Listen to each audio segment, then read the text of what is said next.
محمد بن عبداللہ بن نمیر نے بیان کیا، ان سے محمد بن بشر نے، ان سے اسماعیل نے، ان سے قیس نے اور ان سے ابو ہریرہ رضی اللہ عنہ نے کہ جب وہ اسلام قبول کرنے کے ارادے سے مدینے کے لیے نکلے تو ان کے ساتھ ان کا غلام بھی تھا۔ راستے میں وہ دونوں ایک دوسرے سے بچھڑ گئے۔ پھر جب ابو ہریرہ رضی اللہ عنہ مدینہ پہنچنے کے بعد حضور اکرم صلی اللہ علیہ وسلم کی خدمت میں بیٹھے ہوئے تھے تو ان کا غلام بھی اچانک آ گیا۔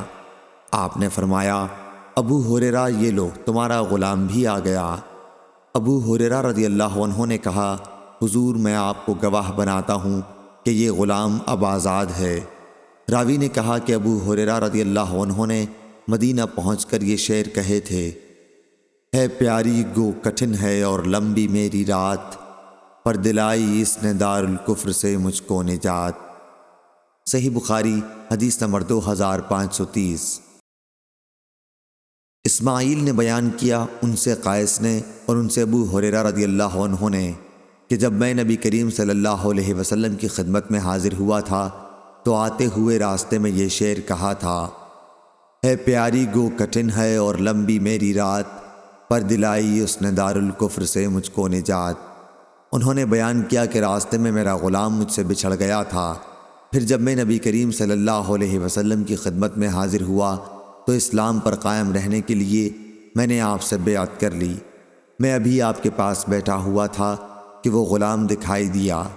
رسول کریم صلی اللہ علیہ وسلم نے فرمایا، ابو ہریرہ یہ دیکھ تیرا غلام بھی آ گیا۔